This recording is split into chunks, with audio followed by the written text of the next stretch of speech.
Hi, and welcome. You're listening to the X22 Report. My name is Dave, and this is episode 1478B, and today's date is January 22nd, 2018, and the title of the episode is The Cabal Begins Operation Wetwork, Time to Cover Their Tracks.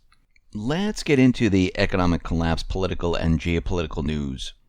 Now, we can see the walls are definitely closing in around the cabal, the deep state. And when I say the cabal, the deep state, I'm talking about certain individuals, the individuals that were running the country, and certain individuals we don't even know the names of, but those who are out front, like the Clintons, like Comey, like Mueller, like Peter Strzok, Lisa Page, all these individuals that have been in office, and all the other presidents going back in time, certain congressmen, senators, things like that. And then there's other individuals in the intelligence community like Clapper and the rest that are, behind the scenes. And even there's other individuals behind those individuals that we don't even see.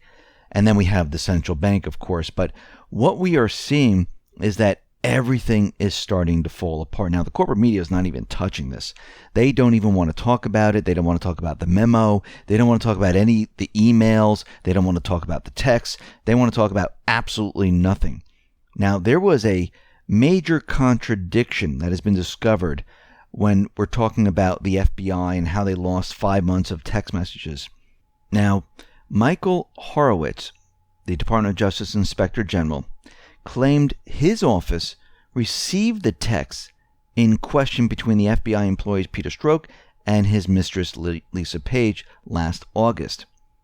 Now, knowledge of the missing text was revealed in a Saturday letter from Ron Johnson, chairman of the Senate Homeland Security and Governmental Affairs Committee, after the committee received an additional 384 pages of text messages between Strzok and Page, several of which contained anti-Trump, pro-Clinton bias. The new Department of Justice submission included a cover letter from the Assistant Attorney General for Legislative Affairs, Stephen Boyd, claiming the FBI was unable to preserve text messages between the two agents for a 5-month period between December 14, 2016 and May 17, 2017, due to misconfiguration issues with the FBI-issued Samsung 5 devices used by Strzok and Page. Now, the lost text messages, they are in direct contradiction to a December 13, 2017 letter from the Department of Justice Internal Watchdog Inspector General Michael Horowitz to Senate Judiciary Committee Chuck Grassley and HSGAC Chairman Ron Johnson, in which he claims he received the text in question on August 10th, 2017. Now, this is a glaring contradiction which suggests someone is lying, or they're all incompetent, or someone's incompetent. I'm going to go with lying. Now, we can see that all this information is coming out right now, and they're getting caught in their lies. And this is what happens, because when it starts to break down and you start to look at dates and you follow the money and you start to really dig in and you really start to do investigative reporting, or you have an investigation into it, you start to see these anomalies, these contradictions that don't jive with what they've been telling us. For instance, Judicial Watch, they found something very interesting in the latest batch of Hillary Clinton's emails, which was just released. And it proves she knew exactly what she was doing when she sent classified information over a private email server. The 78 pages of emails were released by the conservative watchdog Judicial Watch on Friday, and there was plenty of proof that Clinton knew exactly what she was doing with the classified information, with national secrets. Now, according to Judicial Watch, on August 24, 2010, Clinton emailed an aide, Justin Cooper, asking him to print classified information, even though Cooper had no security clearance to do so. Cooper had asked State Department IT aide Brian Pagliano to set up Clinton's private email server. In a June 6, 2011 email, Cooper even warned about security issues with the emails and Clinton's personal cellular devices. He said, "We also have some new security features and policies that I would like to add to any new Barry you have. The most noticeable difference will require a more complex password." This is what he said. "It is a constant fight to keep up with security measures, and unfortunately, we keep seeing reminders of why we need to do this." So even Clinton's own aides were reminding her of the security issues at stake, and she remained oblivious or utterly uncaring. Obviously, security was not a high priority for her.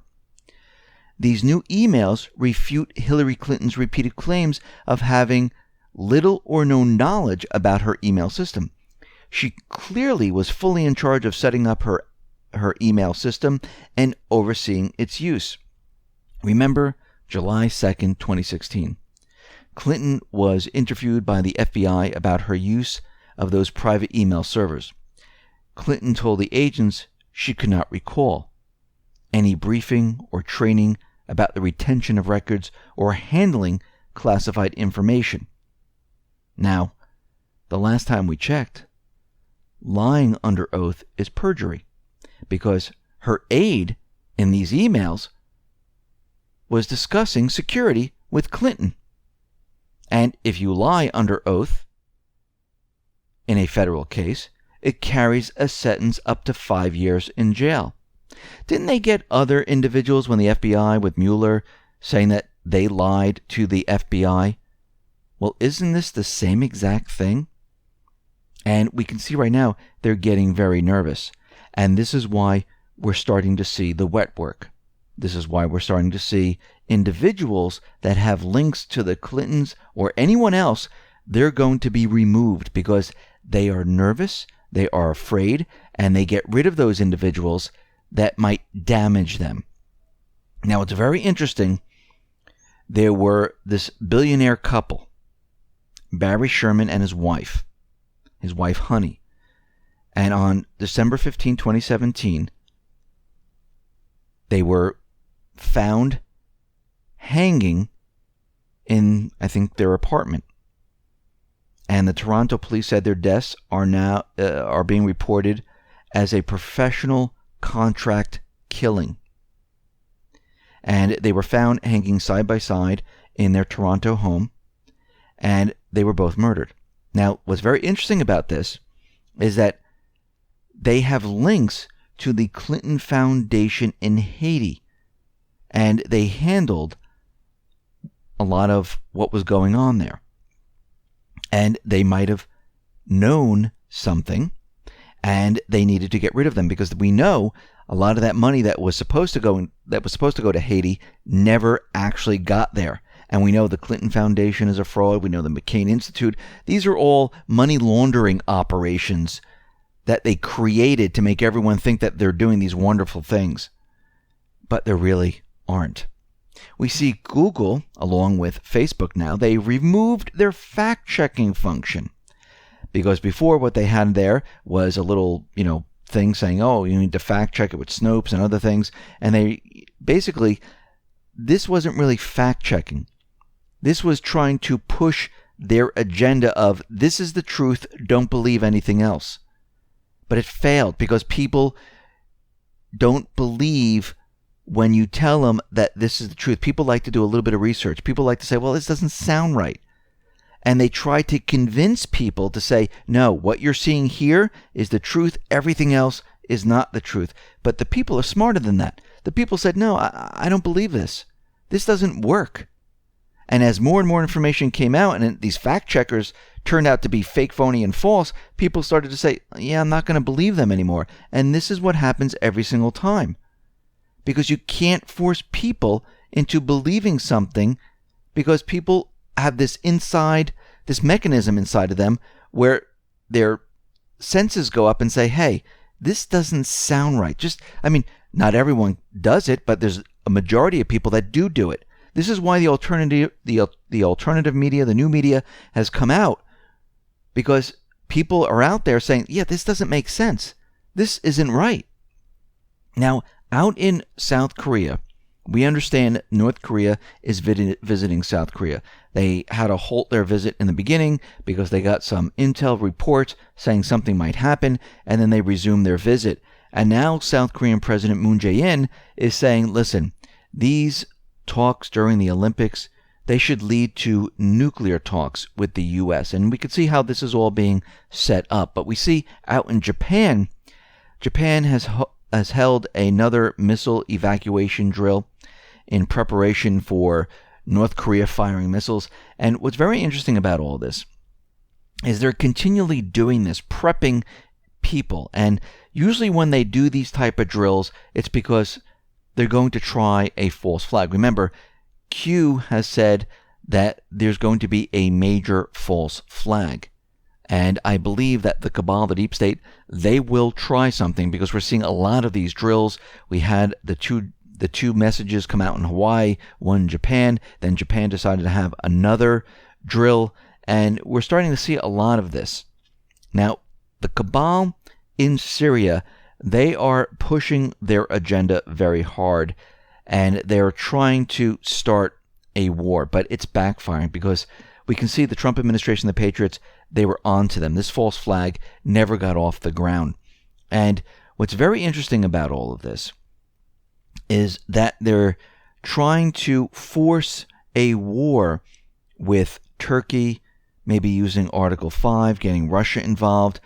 But we can see what happened here. Russia, Turkey, China, Syria, the United States, they were all in on the plan to shut this down very, very quickly. We see Turkey, they have destroyed about 150 Kurdish positions. They destroyed their hideouts. They destroyed paid mercenaries, their weapons depots. They destroyed all of it because, remember, all these weapons were being shipped into the Kurd region by the Cabal to set up a Kurd region inside of Syria. This was their goal. Trump cut the funding to the Kurd forces. He cut the funding to the moderate rebels. And we see right now that this is a Hail Mary by the Cabal to try to get something off the ground here. We see that the Cabal is even pushing their Syrian Democratic Forces into the Afrin area to fight against Turkey. They're using whatever they possibly can to, keep this going. But what we're seeing right now is a plan by Trump, by Putin, by Erdogan. They got together, and Syria, and they got together and they talked about this whole thing on how they could shut this down and how they can get the Cabal out of the Kurdish region. That's what they really wanted to do. And we can see that still at this moment, Trump, the Patriots in government, they don't still have full control.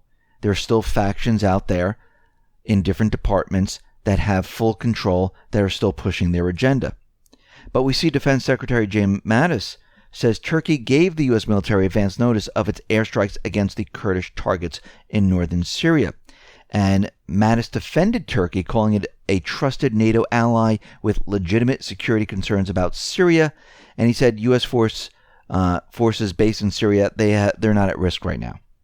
So it looks like what is happening here is they're taking out the Cabal.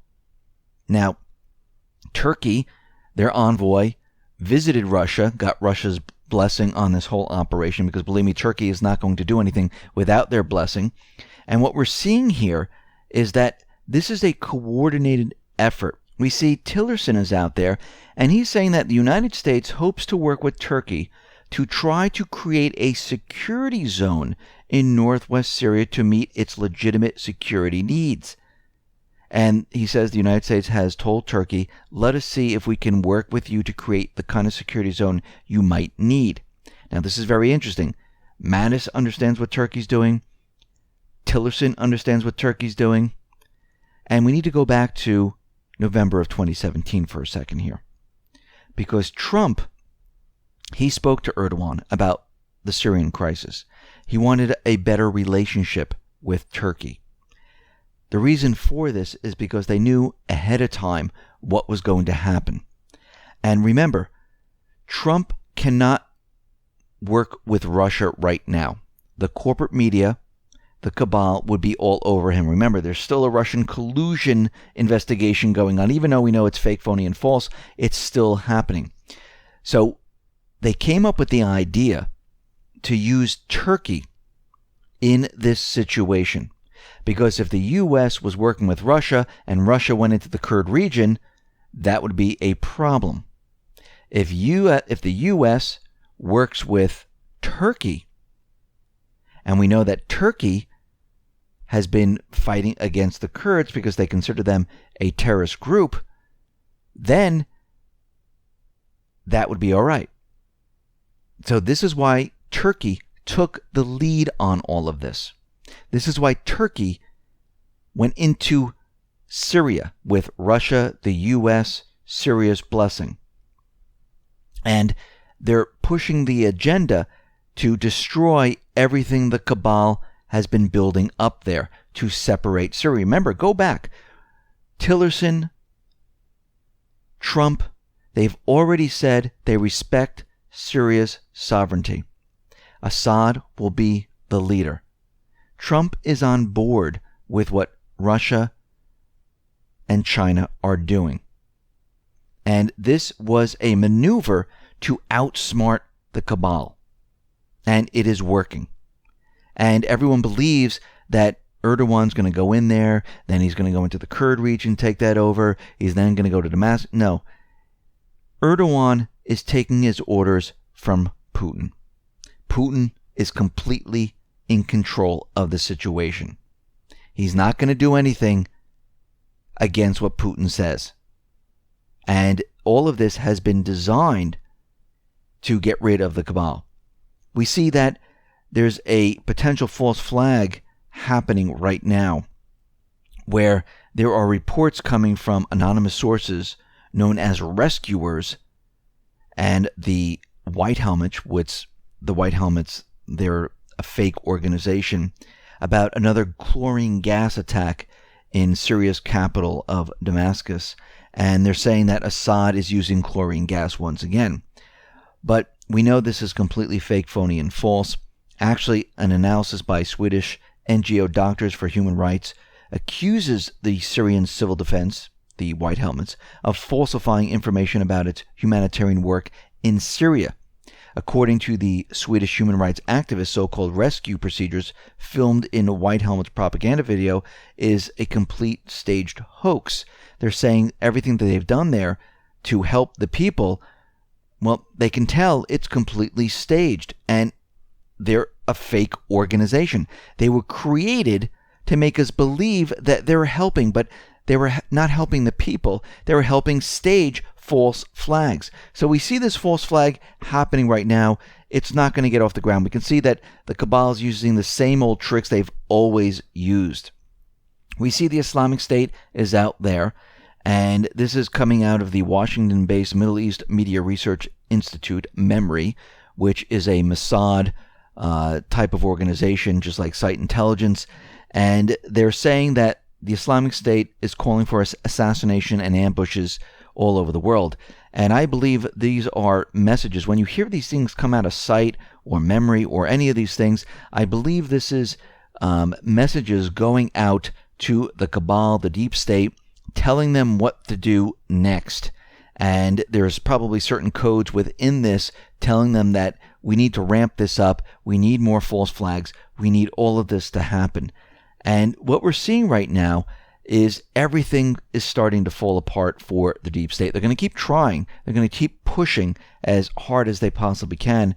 But what we're seeing right now is, from all these investigations, they're getting very nervous. We see the Wetwork going on. Individuals are dying. They're being murdered.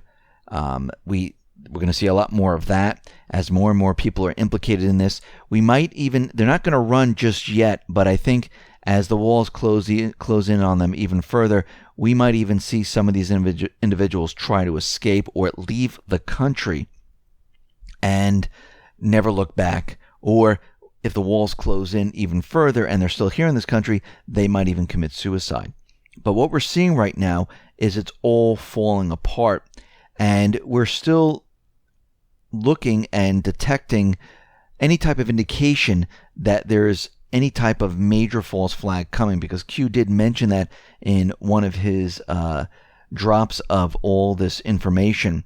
And on the X22 Report site, I have the latest from Q, and if you click on it where it says see more right next to the title latest from Q, you can see Jerome Corsi. He basically breaks down everything about what Q has been saying and everything that we've been talking about, how it all fits in, and you can see all that information there. And we need to understand that this is not over yet. Yes, it looks like the good guys are winning the battle, but the war has not ended between both sides, and the push is on right now. And the only way the Cabal, the deep state, those people can distract everyone is to have a major false flag, just like back in 9/11 when $2 trillion was missing from the Pentagon, and there were other things that are associated with 9/11, but they need something huge to distract everyone away from it and never look back. Now, again, they were talking about Trump's medical records, about heart attacks. We know the CIA has a heart attack gun, and we can see at this point in time, they will become so desperate where they will try to assassinate Trump to get rid of him and put Clinton back into office. I mean, I think Newsweek had something, can Clinton become president still? Now, they might even try to maneuver her in if he's killed or something else happens here, or maybe they'll take out the entire cabinet. We don't know right now, because they are becoming so desperate that they try anything. Now, there is a show on TV, which is the Designated Survivor, where a bomb or a missile hit the Capitol building and killed the president, the vice president, the secretary of state, Congress, senators, you name it. They're all dead. And there was they placed these individuals, these low-ranking individuals, in a different area just in case something happens when everyone is together, and they're the designated survivor. They become the president. Now, we can see that they might be so desperate that this might be an option for them. They might try something. We don't know. I mean, look, they took down the World Trade Center. Do you really think they're not going to bring down maybe the Capitol building and kill all these people? They don't care. As long as they can keep control, they don't care who they kill. Remember, they think everyone is below them. I mean, remember what they said? Deplorables. They think everyone is expendable. They don't care. So this is what we're looking at. We're looking at something major happening very, very soon. Listen, everyone, thanks a lot for listening. Be well, be safe, and especially be prepared. Thanks a lot.